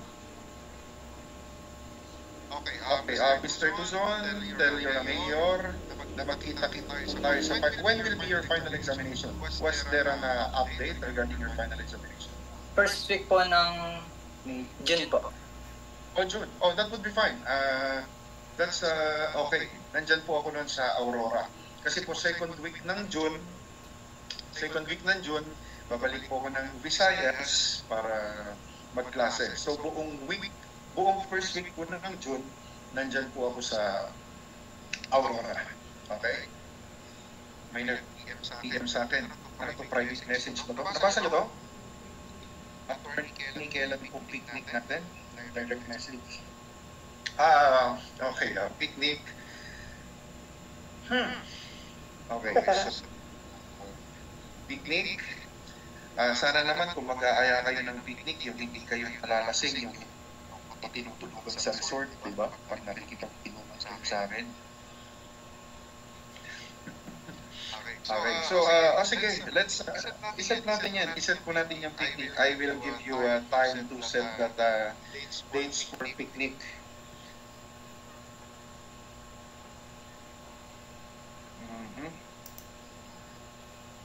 Oh, may nag-direct message na naman, attorney. Sure pass na po ba lahat? That's a very good question. That's a very good yet very hard question. Sure pass ba lahat? Depende siguro. Kasi po, for example, kung wala naman kayong pakialam sa final examination at wala naman kayong other grounds para, okay, wala naman kayong other grounds. Example, hindi kayo umaten ng final examination ko at tingin nyo lang naman, sure pass lang naman si attorney, so ikaw, hindi ka magre-review sa klase ko. By the way, final examination is an essay type question. Again, final examination will be an essay type question. Everything, essay type question from 1 to 20, 5 points each. Rest assured na lahat ng po ng mga pinag-aralan natin dito, yun ang ilalabas ko sa inyong final exams. Kung ikaw naman ay taong palaks-laks lang sa subject ko at hindi mo binibigyan ng oras ang subject ko kahit wala si Attorney Lopez at sobrang busy dahil nga po nagkasakit ako after ng sakit ko na hindi ko naman inaasahan, nagtuturo na po ako ngayon. So, humihingi po ako ng paumanhin. Pero kung ang ipapalit mo lang naman sa akin na ganti, dahil hindi ako pumasok, automatic sure pass na si Atty. Lopez, kaya hindi na ako magre-review, tignan natin kung ganyan ang isip mo. Okay? Dahil kung hindi mo naman po papasukan ng final exams ko at mahuhuli kita na hindi ka pumasok sa final exams dahil nagsasaya ka lang naman out of the country at nabalitaan ko, okay, based on my spies and investigator na hindi ka naman talaga totoo, okay, wala ka namang valid ground, bakit kita ipapasa? Pero kung nakita ko na kahit hirap ka na, bumagsak ka man sa exam, pero nakikita ko na kahit paano man lang, meron kang bird's eye view ng napag-usapan natin ngayong gabi, bakit pinag-delay? Mararamdaman ko yan sa essay, ulitin ko. Yung sagot mo, mararamdaman ko sa essay. Attorney, mababasa niyo po ba lahat? Kulang-kulang po kaming 200 na estudyante ninyo. For sure, hindi niyo po yan babasahin lahat. Hindi po, paborito ko pong magbasa. And take note lang ha, take note. Pag magsasagot po kayo ng essay, okay lang po bang kahit papano, medyo, kahit papano yung nababasa naman ng normal na mamamayang Pilipino, yung sulat nyo ha? Huwag niyo po akong pahirapan. Attorney, ganito ako sumulat, bahala ka mag-usa ka, hindi po. At least try. Okay, i-convince niyo po ako na bukod sa nag-aral po kayo, tinry po ninyo ng maayos yung pagsagot po ninyo. Just to mind you, okay, ano po ang i-prepare sa final exams? Prepare a composition notebook. Ulitin ko. Prepare a composition notebook kahit ano pa pong kulay yan. Prepare a composition notebook kahit ano bang kulay yan. Mga taga-MCC, okay, na naging estudyante ko, kung meron man po kung hindi pa naging estudyante dyan, please magtanong po kayo sa mga naging estudyante ko na before kung ano ang ibig sabihin ng composition notebook at kung ano ang itsura ng composition notebook. Another instruction, pagbili niyo po ng composition notebook, sulatan niyo na agad ng pangalan sa likod. Sa last page ko, ulitin ko. Sa last page ko ng composition notebook, sulatan nyo na ng buong pangalan, surname first, ulitin ko. Surname first. In Tagalog, apelido po muna. Okay? Huwag po kayong magsusulat ng pangalan ninyo sa harapan ng composition notebook sa last page lang. Para pag nag-check ka po, hindi ko alam kung sino yung notebook na chinecheck ko dahil baka sabihin po ninyo, okay, nakikita na ni Atty. Lopez na for example lang ha, nakita na ni Atty. Lopez na ang pangalan si Kier Sindak, automatic pasado na yan kaya Atty. Lopez, si Kier Sindak. Okay, hindi po ako ganon. Naka-base po ako sa mga isusulat po ninyo sa notebook. Wala po nang pakialam sa pangalan ninyo. Kakilala nyo man po ako dati, okay, hindi po assured na papasa kayo kung magpapabaya lang din po kayo sa exams po ninyo sa akin. Picnic mayors to be announced. Mr. Tuzon, pakisabi kay Mayor to be announced ang picnic date. Okay? Sige, I'll give you sige, gawa natin ang arrangement kung paano po tayo makakapag-picnic. Pero pagkatapos na lang siguro ng exams at pagkatapos ninyong makita mga grades ninyo. Okay. Questions? By the way, again, I would like to ask for a sincere apology for not attending your class face-to-face. Hindi pa naging madali sa akin yung sakit ko ng mga nakaraang buwan. Until now, ako po ay nag-aral. Ako po ay naobserbahan ng hospital sa Manila. So, pabalik-balik po ako doon. So, kung makikita po ninyo yung Instagram ko kung bakit po ako lagi nakasakay sa aeroplano. Kasi yun lang naman po ang pinakamalapit na means para makapunta po ako ng Visayas to Mindanao, Luzon to Mindanao. Dahil nga po nagtuturo po ako sa isang review center. Okay, all around the Philippines. So, sayang din po kasi yung kita, pag-nabot ko din dahil wala naman pong iba magkita, kaya ako lang mag-fund ng hospital bills ko, kaya ako ginagawa ito. And just so you know, gusto ko lang din pong i-announce officially sa klase po na ito na wala na po ako sa Public Attorney's Office, ako po ay nag-resign na sa kadahilanan ako po ay merong pinagdadaanan na malalang sakit at hindi ko na po magagawa ang obligasyon ko. Kaya ngayon po, ako po ay naka-private. Meron na po akong law office ngayon sa Maria. Ibig sabihin, meron na po akong sariling opisina sa Maria Aurora. Okay? So, pag meron na akong sariling opisina sa Maria Aurora, hindi na ako makakalayo ng Aurora. Kasi doon na ako magnonotaryo. Okay. Attorney, magtuturo pa po ba kayo next sem? Mahirap sagutin. Mahirap sagutin yung tanong na yan kung magtuturo pa ako next session. But I hope and pray na magkita-kita po tayo sa review center kapag kayo po ay nakagraduate na ng college. Questions? Mr. Carrasco. Nagkano po acceptance ninyo, attorney? By the way, sabihin niyo po pala sa mga magulang ninyo at kakilala ninyo na naka-private na ako. So pag naka-private po ako, tumatanggap na po ako ng kaso sa loob ng Aurora.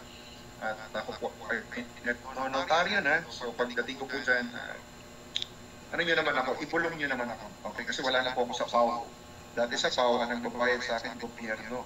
Ngayon, ang nagbabayad na po sa akin, tao. Kung ang tanong mo, magkano acceptance fee ko, I will not give that answer in this platform. Just make a message, Mr. Carrasco, and I'll send you the business. Okay, so ako po ay private lawyer na po ngayon.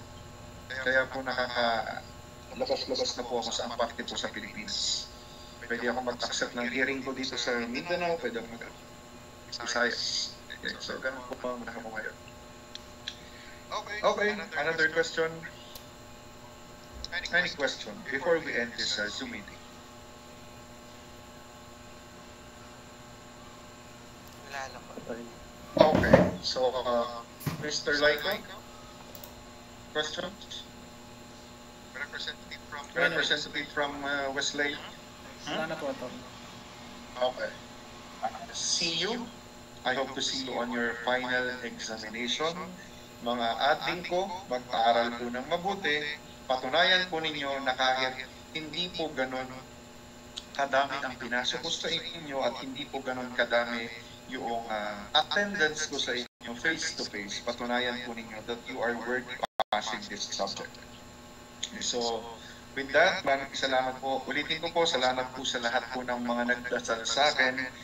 Hindi man po ako completely healed ngayon, may mga nararamdaman pa rin po, pero lumalaban po ako sa buhay. Well, gano'n naman talaga, wala po tayong options. Hindi lang, wala na akong problema kung patay na ako, di ba? Pero lahat naman po tayo may kanya-kanyang pinagdadaanan sa buhay.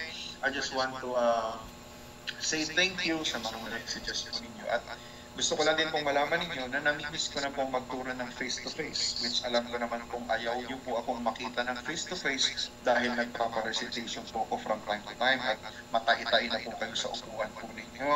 So, alam ko na naman pong nagpapasalamat kayo dahil hindi na ako uma-attend ng face-to-face. Hindi nagpapasalamat kayo dahil nagkaroon ako ng sakit. Alam ko naman kung may mabuti kayong puso lahat.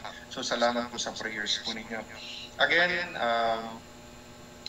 Again, see you on the final examination schedule. Mag-aral kung mabuti. Have a good day. Have a good night. Thank you. I love you, class. Bye-bye. Thank you, attorney. You can leave the Zoom meeting now. Thank you. Thank you po. Thank you po. Thank you, sir. Ako pa si Magas. Uwalin. Ito.